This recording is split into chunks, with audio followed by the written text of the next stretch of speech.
Welcome back. My name's Jeremy, and I've got another project to share with you guys.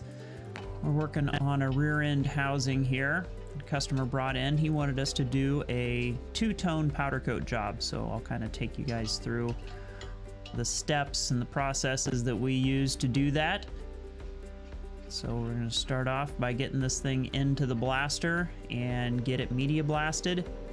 We media blast pretty much everything that comes into the shop, even new metal. Just really helps to get any mill scale or anything like that off of the part. Gives a good tooth for the powder to adhere to. We use an 80 grit aluminum oxide media in our blast cabinet. Most of the time of course that media is broken down a bit more, so it's not very aggressive, but it does give a nice profile for that powder to stick to.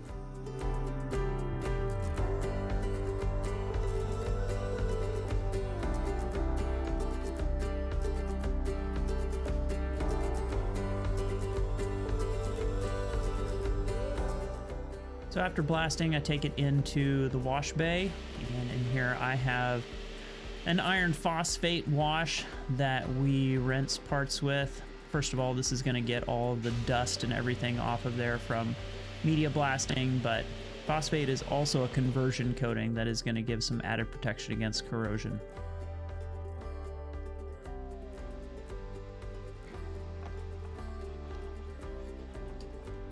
I noticed a couple of burrs on the inside of there, so I decided to just clean those up with a Dremel quick before we moved on.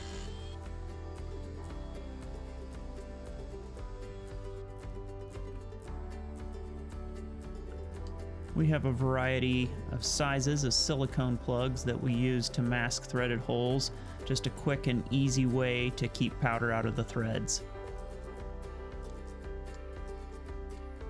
We also use a high temp masking tape for mating surfaces, gasket areas, anything like that. This is a really nice tape, leaves a nice clean line. It's easy to cut. All right, we're gonna go ahead and close off this whole side here. And I use a little bit different method, maybe than some, I don't know.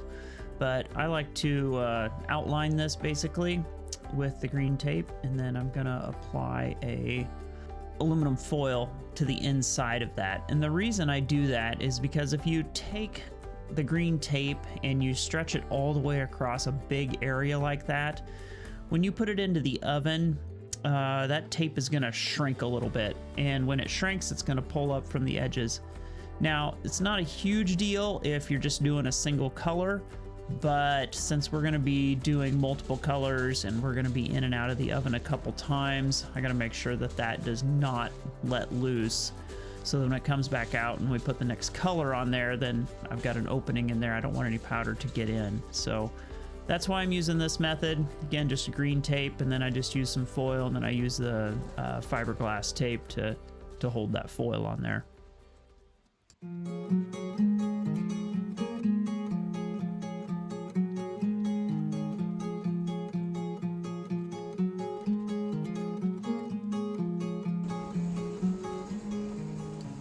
All right, we're headed into the booth now for our first coat of powder. This is a silver metallic that we're going to apply on here. So basically, I'm just going to go ahead and apply it just in that area that we want and just let it run wild around everywhere else.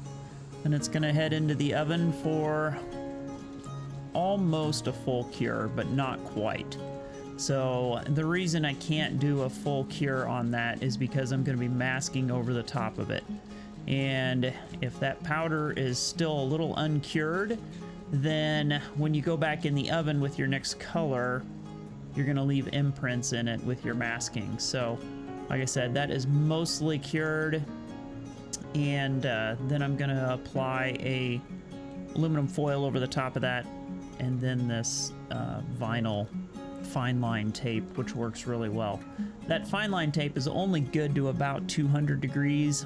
So you don't want to leave it in the oven any longer than that. So basically just long enough for that next coat to flow out, and then you're going to go ahead and pull the tape on that.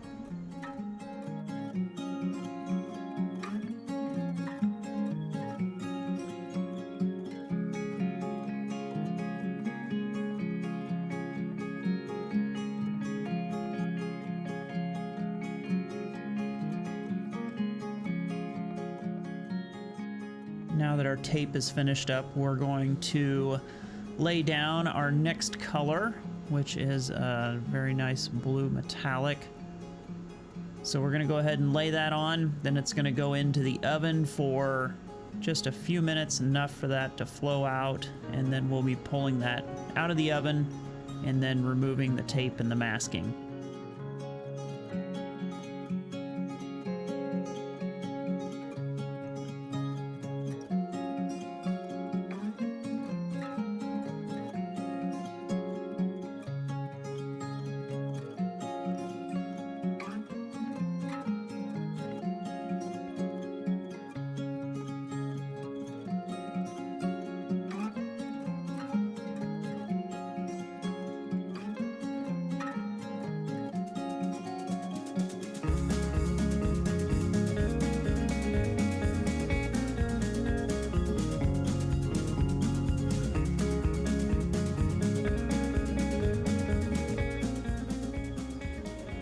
So this has been in the oven probably about 4 to 5 minutes, I would say.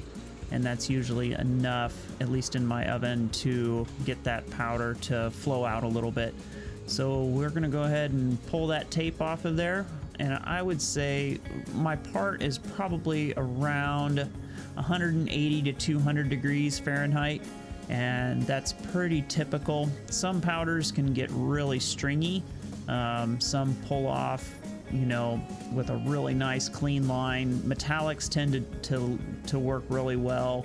Solid tones tend to be, I don't know, a little stringier in some cases, but it all just kind of depends on the powder. It also depends on the temperature of the part that you're pulling that tape off at. Now, if you pull that tape and the part is too cool, then the powder is just going to chip off of there, and it's not going to leave that nice line that you're looking for. All right, so now we're going back into the oven for another few minutes to get that blue to flow out just a little bit more. And now we're on to the gloss clear.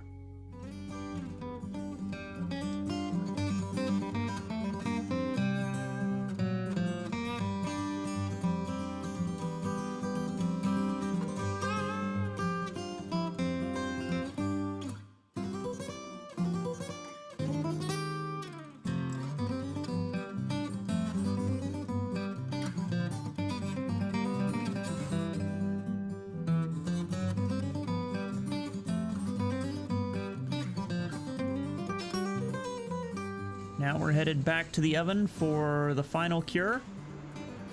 Takes about 25 to 30 minutes or so. The part needs to be at 400 degrees for about 10 minutes or so for that to fully cure. And then we'll get it unmasked.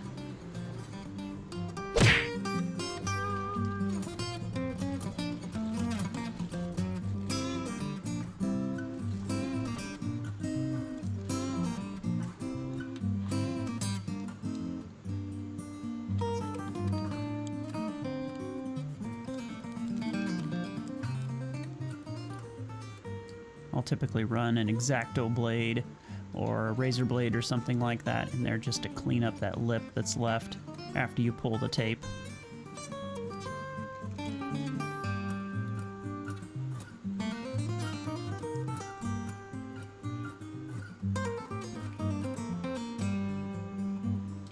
And that's going to about wrap it up for this job. I'm just going to reinstall these fittings here just temporarily for the customer, and then go ahead and let them put them in permanently with whatever thread compound or whatever they need to put to seal that up.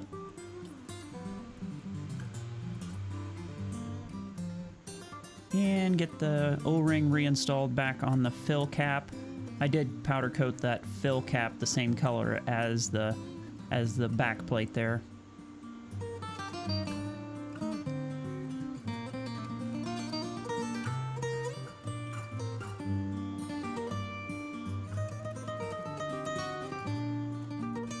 And there it is, the finished product.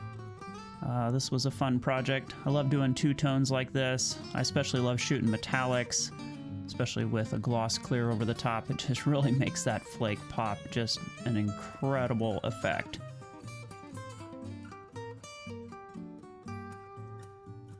I thank you guys for watching, and if you do have any questions, make sure you leave them down in the comments, either about this project or any of the other projects or videos that we have.